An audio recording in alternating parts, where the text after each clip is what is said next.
Okay, thank y'all. This is the first time in my life I've ever done anything like this, so bear with me.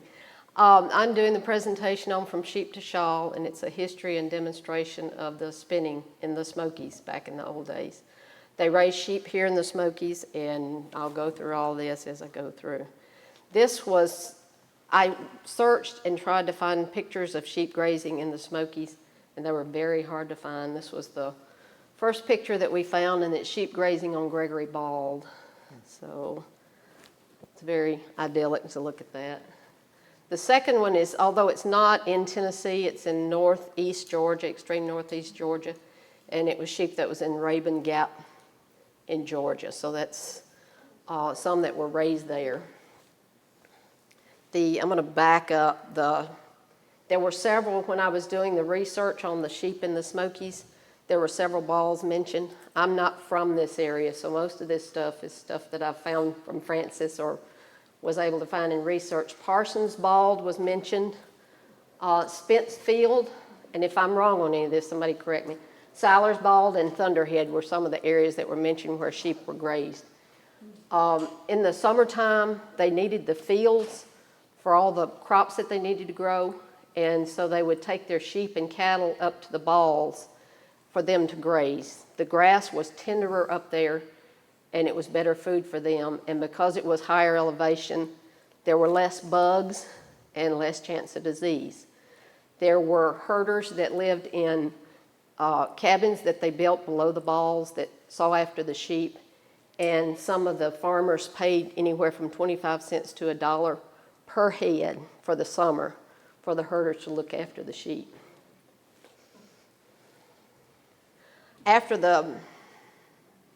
When the spring came, before they took the sheep up to the balls, they would shear the sheep. They needed their wool for the wintertime to keep them warm.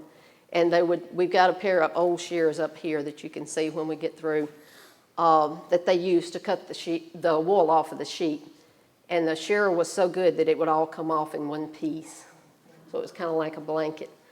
Margaret Walker, who was the daughter of John Walker, was known to be one of the fastest shearers in the area. So I thought that was interesting. After they sheared the sheep, then the dirty work came. And those of us who have washed fleeces before, it is really dirty work. You had to skirt it, which is getting all the outside edges off. And then you washed it. The wash tub in the middle doesn't have anything in it, but they would wash it in the wash tub and use lye soap. And the wool on the right-hand side is clean wool, so you can see the difference between, and sometimes it's really, really dirty. If you were going to dye the wool, you had to get as much of the lanolin out of it as possible, because the lanolin would not let the dye set into the wool. Cotton was also raised in the Smokies years ago. If you look at a map now of cotton being raised, there is no mention of East Tennessee. But they did raise cotton. We raised some cotton outside of the shop 2 years ago, and natural colored cotton, and we've got some over here. I know Chris planted a cotton plant in Sevierville last year, and she got a few bolls off of it. But the Walker sisters raised their own cotton. Their cotton bolls on the left, and then the middle is a cotton gin. It was a hand-cranked cotton gin. It took 3 people to operate that gin. 1 on each side to turn the handles, and 1 to feed the cotton bolls into the gin. And the gin was used to get the seeds out of the cotton. And you can see when you come up here how fast that seed is in that cotton. And the picture on the right is Hetty, Martha, and Louisa ginning cotton. So their dad made that cotton gin for them. They also raised flax in the Smokies. And for those who don't know what flax is, it's where linen comes from. So it's a plant material. And the flax had to be, the outside of the flax plant had to be rotted off. And so they would ret the flax plants they would either leave them in the field over the winter, or they would sink them into a stream or a pond to rot that outside. And then the bottom thing in the middle is a scotching knife, and they would use that to beat the flax after they had retted it. The top picture is what's called a flax break, and the plant was run through there and it was beaten in between those boards to break that outer fiber. And then the top two are called hackles, and they would run the flax plants through the hackles, and they would start out with real big, it's kind of like nails, and then they would have graduated sizes. So they would have 2 or 3 different hackles that got finer and finer as they worked it. And then in the bottom right is strick, which is ready to be spun. And we've got some strick up here. So once the wool or the cotton was ready to be spun, it had to be carded. And cotton was carded through cotton cards, which are a whole lot finer than wool cards, and we've got some of both up here. Most of the cotton that was raised in the Smokies was used for quilt batting rather than clothing, because that was the precious commodity for the quilt batting. The left side is Miriam Prophet, and she's carding wool right next to her great wheel. And Aunt C. Onby is in the middle, and she is carding. That looks like to me she's carding cotton, but I'm not sure. The picture on the right, I couldn't identify who they were, but the woman on the right is carding, and the woman on the left is sitting in a flax wheel.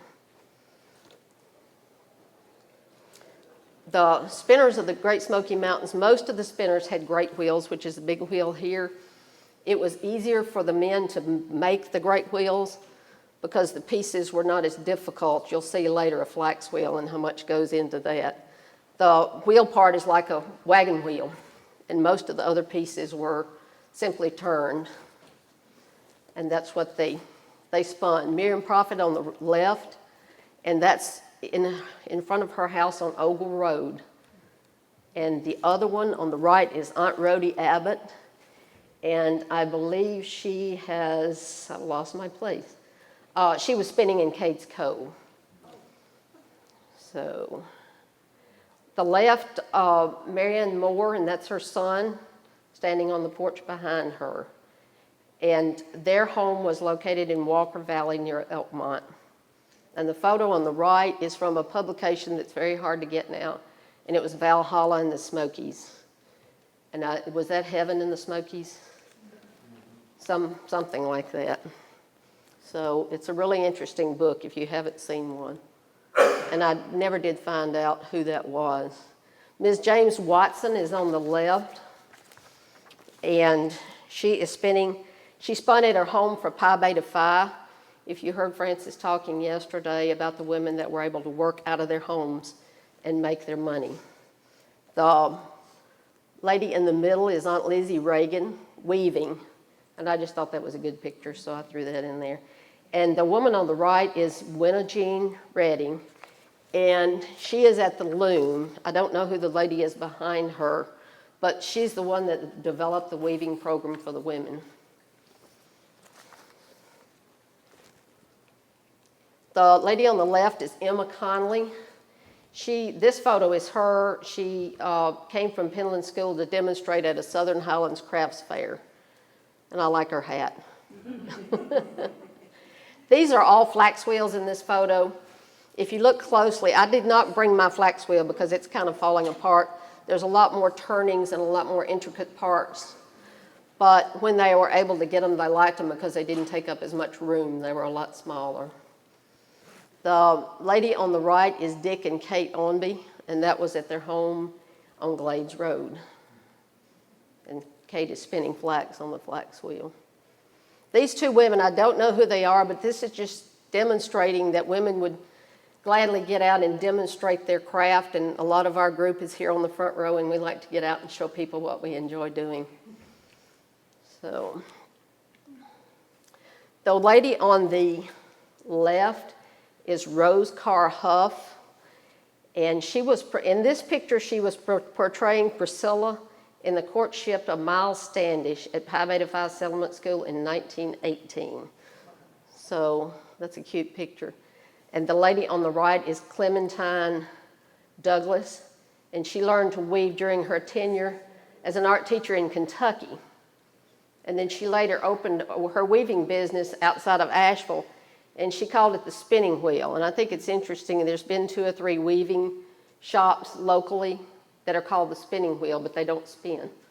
So I don't know why that. The people on the left are they're gathered around the dye pot getting ready to dye their wool. And on the right, I love this picture. This is Hetty Walker, and she's knitting a pair of socks. And she knitted socks she had nephews that were in Germany in World War II, and she would knit wool socks for them and send them to them. The next couple of pictures are of the Walker sisters' home and the Walker sisters. The home was built originally by the maternal grandfather, Wiley Oakley, and then John Walker added onto it in the 1870s. And he and his wife had 11 children. They had 4 sons and 7 daughters. And all but one of the daughters remained unmarried. My name is Nancy, so I kind of associate with a daughter named Nancy. She was the one that did most of the housekeeping. And you didn't see many pictures of her because she had asthma and she didn't get out very much. I had a list of all the sisters, but I'm not going to go through all of them. This is Margaret on the left, carding wool, and Martha standing at the grate wheel. And all of these pictures were done for an article that was in Saturday Evening Post in 1946, and it was called Time Stood Still in the Smokies. And we've got a copy of it at the shop if anybody wants to see it. It's a really interesting article. This is 2 of the Walker sisters tanning sheepskins. They would take, when they had more rams than they needed, they wanted to keep the ewes, they would eat them. That's terrible, but they would be slaughtered. And for some reason, there was no way to keep lamb, keep it from ruining, so when they killed one, they had to eat it pretty quick. And they would tan the hide so that you didn't waste anything back then. This is of Mary Frances Davidson. She was a world-renowned natural dyer. She was born in Kentucky in 1905, and she learned to weave at Berea and Penland School of Arts and Crafts. But it was in 1948 she took a class from Fannie McClellan at John C. Campbell Folk School, and that changed her life. She ended up, in 1950, she wrote The Dye Pot, which is a publication that has been reprinted 3 times, I think, and has sold over 30,000 copies. And she joined Airmont School in 1965 and taught natural dyeing there. And it was reported that she dyed at least 400 pounds of yarn a year. And for those who fool with yarn, that's a lot of yarn. 400 pounds of yarn a year. She was an inspiration to everybody that she taught and worked with, and she died at the ripe old age of 97. She was, one story that I was told, she lost her sight due to macular degeneration. And someone was working with her one time, and they were dyeing, and her sight was going. And she asked, is there any, whatever color, red or purple, is in that? And they didn't want to hurt her feelings, but they went ahead and said, no, there's not. And she said, good, because I didn't want it there. So the next 2 slides are from Tasha Tudor's book. Now, she has absolutely nothing to do with the Smokies, but I wanted some good color photos of dyeing. And these, on the left, she's gathering goldenrod. In the middle is yarn that's ready for the dye pot, and then she's working with her helper there at the dye pot. And she did everything naturally.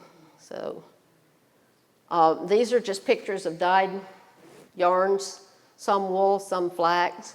The bright red on the right is cochineal, and that's done from bugs. Most of the indigo and cochineal had to be purchased, but the rest of the dyes that were used in this area, I've got a long list: black walnuts, oak bark, onion skins, juniper berries, sassafras leaves, bloodroot, spinach leaves. It goes on and on, all different kinds of plants they use for dyeing. The picture on the right is a weasel, and I love that picture just because, I don't know why. It just touches my heart. This is a weasel right here. Inside most weasels were wooden gears that counted the revolutions. And we actually worked with this one today because I've had it for years and I never knew. But this counts the revolutions. And when it gets to the 100th revolution, there's a gear in there that pops. And for those people, pop goes the weasel. That's where it came from. And we've got this one almost ready to pop. Thank you, Cindy. So when we get through, we can finish turning it and make it pop. It's 92 inches around, and we figured it's 250 yards. So that's what it measured. And the picture on the right, I've actually got it captioned wrong. This is a lady that had carried her woven goods to Airmont, and she had picked up yarn, and she's going back home with the yarn to weave on her loom. And she's going across a footbridge. And that's not easy to do, carrying that much wool. This is Frances Fox Shambaugh. The article on the left was done in 1930. Her fraternal grandmother traveled with 2 other women around the country to promote weaving in the Smokies. This was prior to the Great Smoky Mountains National Park. It had already been formed, but they were promoting the crafts that were done in the Smokies to let people know that they had talent here. And they visited 6 cities, Indianapolis, Pittsburgh, St. Louis, Minneapolis, Cincinnati, and Chicago. And they demonstrated, they carried a loom that was her great-grandmother's and put it together and warped it up. They stayed a week in each city, and they demonstrated what they did. And this is a picture of her on her front porch with her great wheel. It's kind of hard to see in that photo, but Frances has that great wheel today. And in the middle is Frances at Fox Hill Galleries years ago when she had her gallery at her loom, and that's where she's most comfortable, is behind her loom and doing her weaving. And on the right is Frances with the same wheel that's in the picture in 1930. And I'm proud to call her my friend. And we are at the end.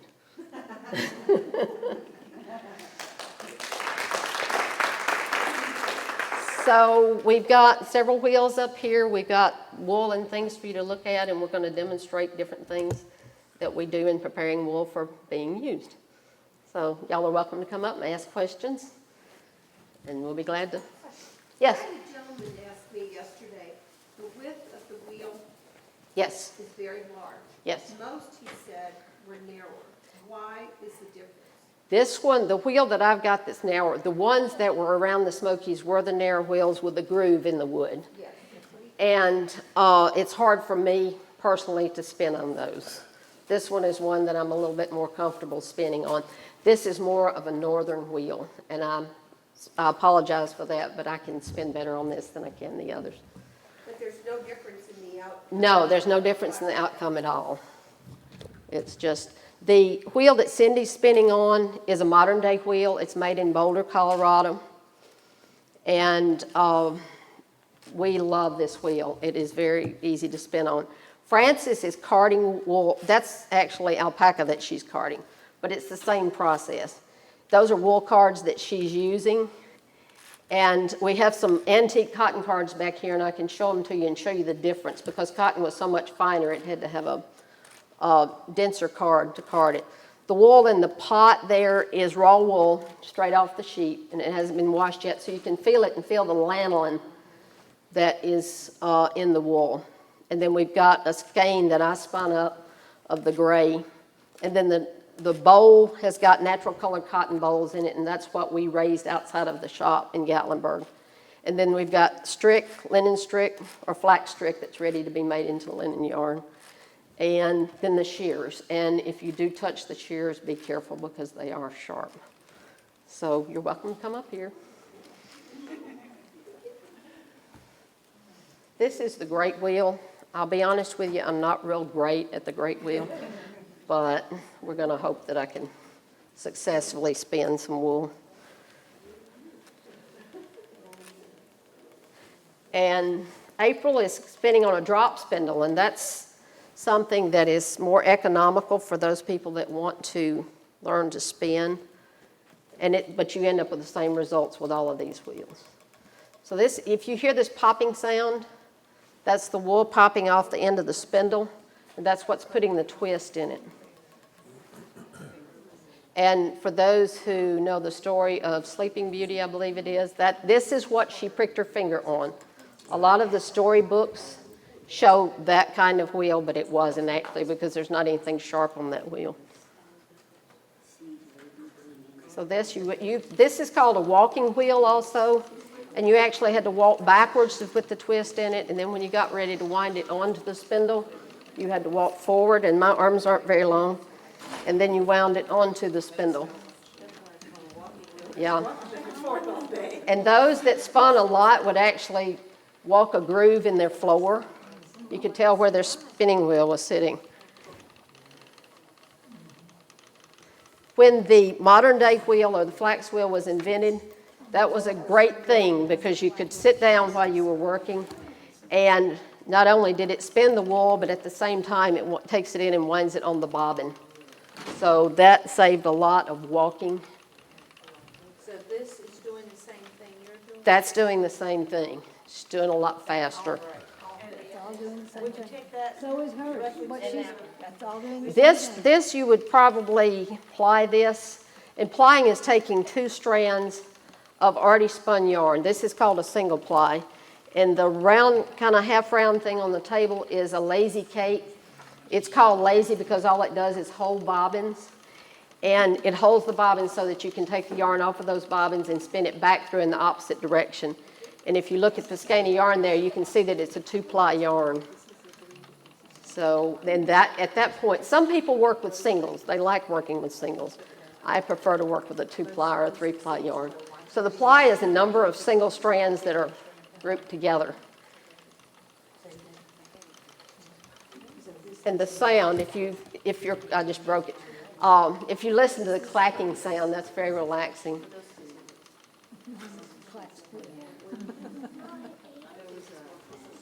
I lost my twist, yeah.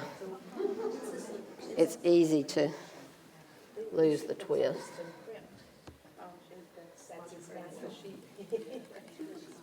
It'll pop for you. Yep. This is not easy to do for those that.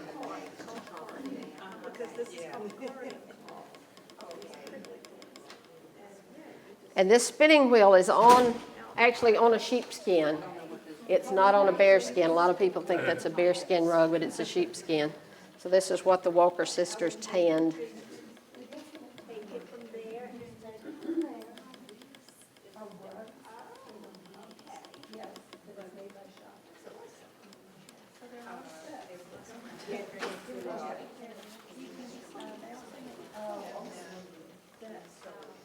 Get a workout on that one. Yes. People that were taller were able to spin a whole lot more yarn. I'm short and my arms are short, so I can't go very far. Yeah, she's over 6 feet tall. She's got a lot bigger wheel than what.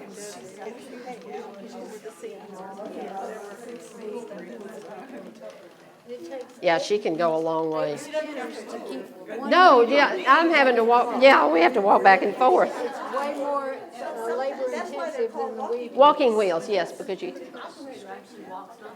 Right, yes, that's correct. It's the wheel sits still. That would spin. My purpose, that's the reason I can't spin the furniture. I spin on purpose. They call it buffet nowadays. Yes, they call it boucle. I spin boucle. Art yarn. What's the purpose of this one? Portable? Portable? You can go wherever you want to with it. Yeah.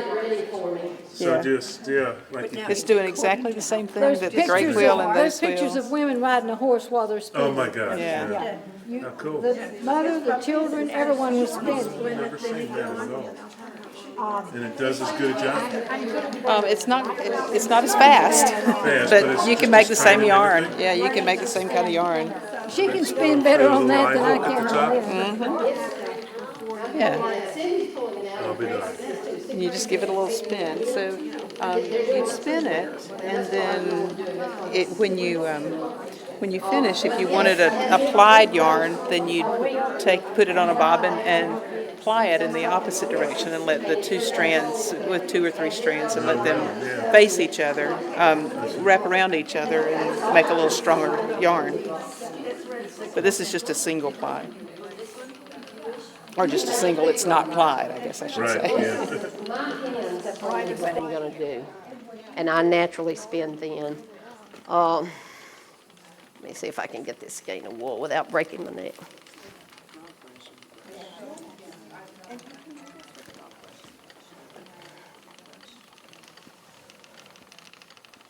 This is some yarn that I spun on that wheel. This is Blueface Leicester, which is a breed of sheep, and it's a 2-ply yarn. Is that the natural color? This is the natural color. They have 3 different colors, and this is just different colors blended. And you can see, because it's hand spun, that they're not all exactly right. And you don't want it to be when it's hand spun. This is what Frances takes and weaves on the loom. She takes, and Frances is, the yarn that Frances is working with, she will put in one of her vests. So this was wound up. This is called a skein, and it is, the spinning is even, so it will hang straight. If the spinning was twisted more one way than the other, then it would twist like that, and you don't want that. So this is a well-balanced skein of yarn. I won't say a fine skein of yarn. But everything, it doesn't matter which wheel you're using, they're all going to do the same thing. You end up with the same result. If I can get, this is merino that I'm using. Cindy is spinning with merino, and Frances is spinning with alpaca. So I have to hold this here, and if you look closely, it's picking up those fibers and pulling it in. It's kind of like a tornado going across the ground. If you've seen tornadoes, they start picking things up and twisting them and pulling them toward the center, and this is the exact same concept. Oops, I let it break. It does happen, and it's, if you watch right here, it'll start picking up those loose fibers and pulling them in. And then if I don't back up too quick. I'm used to a short draw, and this is called a long draw, so it's a little bit more difficult for me to do. You could make it lumpier and more irregular if you wanted to. Well, if I don't want it. Or if you don't That's want going to break right there because it got too thin. Yeah. I knew it was. This is, I'm usually at that wheel. Yeah. This is not. Yeah, you're showing us how hard Showing it is. how hard it is, Yeah, yes. that's what we need to But see. these I can women- see it looks so easy when they do it. These women, y'all are showing me up, is what it is.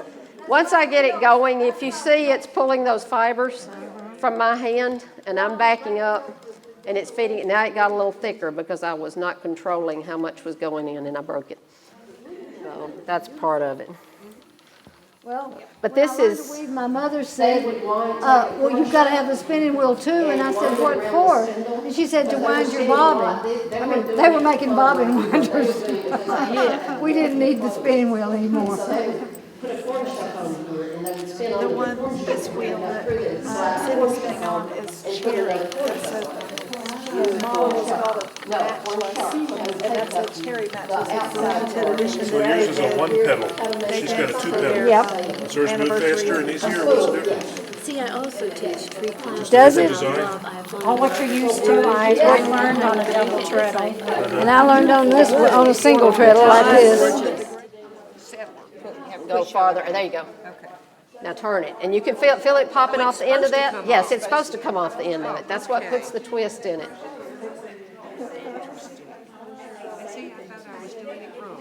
No, that's the right way to do it.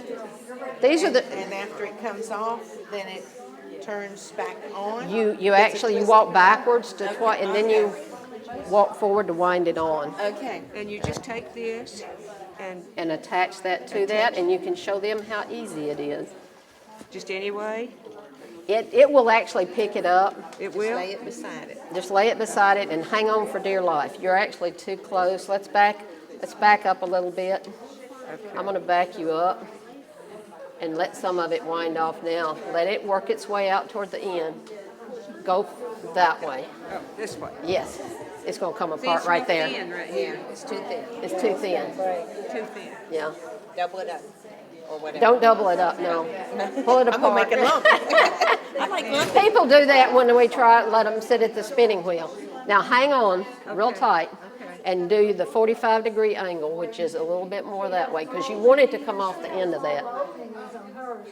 Now hang on. Okay, I got it. It lost its twist. See how hard it is? Thank you for letting me. You're welcome. This is cotton, and this is cotton that was grown in Gatlinburg 2 years ago outside of our shop. Yeah, excuse me. And you'll use this seed? We'll use this. This is natural colored cotton. Which is very unusual. Very unusual. Yeah, costs more. It's against the law to raise natural colored cotton in a county where white cotton is grown. Because But it will cross-germinate. and it'll get the white Right. dirty. Right. Yeah. And the cotton boll, the seed is incorporated in here, and it's kind of hard to see because this is white cotton, but to pick this seed out by hand and not waste the cotton is hard to do, so that's what the cotton gin did. And what does, we don't have the thing here. We don't that have a gets it cotton out. gin. Yeah. What it does, it's like a old laundry roller, like you Okay. used to feed, that would squeeze all the water out. It would squeeze the seed out. Okay, And so- so if you plant this, you get a cotton. You get cotton. This You kind. hopefully do. If the good Lord's willing, you will. You know, it's just like your pumpkins. Sometimes you get Yes, them, sometimes you don't. These have been handled quite a bit, but we wanted to see if we could do it, and by golly, we did. So there's no white cotton grown There's no here white, in this unless county. somebody's raising it recreationally, it's not And grown theirs commercially. might get dirty. The growing season is too short, yeah. Yeah. So, and then this is the flax. This is the flax. So this is flax strick, which is ready to be dressed on the distaff, and I hate that I didn't bring What were anything. those words you used that process it? That The it's- break Yeah. was a series of boards that went between each other, and that broke the strong outer fibers, because what you wanted to get to was what that was inside the plant. And so you rotted that outside, rotted it. It's called retting, Okay. but it's rot, R-A-T. Rat. And that softened, that rotted the outside of it. And then you ran it through the break, and that broke those fibers. And then you were able to get into the softer fibers. So when they harvest this growing out in the field, where do they put it? They put it in, they usually sunk it in a pond Okay. or a stream, because you want that water to rot those outer fibers. Okay. Because you want to get to the inner fibers. And then they used, and I've got hackles at the shop, but they're very dangerous, and I didn't want to bring them up. It's like nails, a series of nails. And you start out with bigger ones that are spaced farther apart, and then you work your way down to where they're real fine. So it's like a rack, like when people lay on a A bed of nails, yes. It's about this big. Okay. Now we know And what it is, and yeah. you would take it and pull it through. Oh, okay. And take it and pull it through. And it's like combing your hair. So it was What they're doing over there. kind of like that, yes, Yeah, except but it it's did the longer. plant. They're long nails. They're long nails. Yeah. And then you would go to a finer one and break it apart farther. And the finer you got with the nails, the finer your linen would get. Now, do you So- grow this? Or No, you've seen it no. growing in the field? There's a lady in Knoxville, and her last name's Lyles, and I can't think of what her first name is. She and her husband grew flax. They come to Sugarland Visitor Center for the Christmas show. I don't know if she still comes or not. She's getting rather elderly. And they raised flax in Knoxville, and they were Do you renowned know for what it. it looks like growing in the field? There was a picture in the video that had been cut. So, Very straight. very straight, I yes. saw it in England, and those people couldn't tell me what it was. What it was. Yeah. And so if you've had fine linen clothing, this is where it comes from. Yeah, I've never felt it. It It's- almost feels like horsehair. Yes, you're welcome to feel of it. A lot of people don't know where linen comes from, and they raise most of the coverlets that were made back in the old days were called linsey woolly, and linsey woolsies. The linsey was the linen, and the wool was wool. Together? They were woven together. The linen was usually the base. Frances is better at this than I am. Linen was the base, or the plain weave, and the pattern was done with the wool. And I had one in the booth, and I forgot to bring it. It's an antique.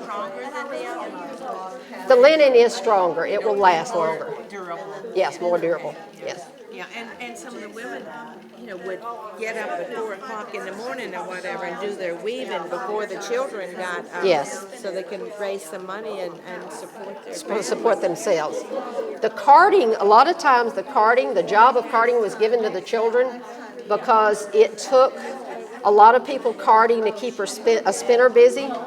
It is reputedly that it takes 6 spinners spinning constantly to keep a weaver working.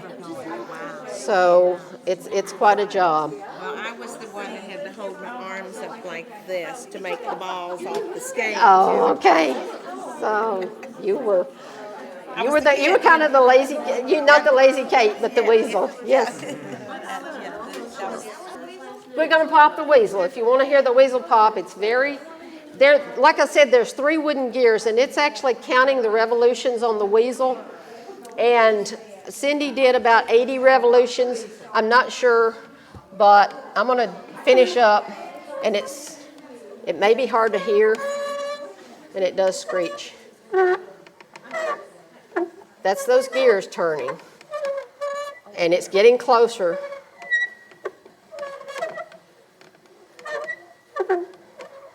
And we're going to hope it pops. I can hear it. Yeah, it's getting close enough. I can turn it a little faster. I think it's actually pulling that. Hear that? Yes! My weasel popped, yes. That's right. You would just keep on So going. what would that tell you? You had 250 yards, which was a skein of yarn. 250 yards. 100 revolutions 250 is yards. 250 yards on this weasel. Unreal. That's interesting. So. And you didn't know it would pop, did you? No, I knew it popped. I had 2, and one is on loan to the museum at Ripley's Aquarium that his wife put together, Lori, and I knew one of them popped and one of them was kind of iffy. So I didn't know which one I had until I worked with it today to make sure that it worked. I think I'd break if I were that old too. What's this, Nancy? This is flax. This is what linen comes from. Yeah. So this is spun on a flax wheel. And there's different ways of spinning flax. You can dry spin it, and it makes it a little fuzzier. Or most spinners will take water. They'll have a bowl of water, and they'll spin. And it wets it. Wets it, and it makes it lay flatter.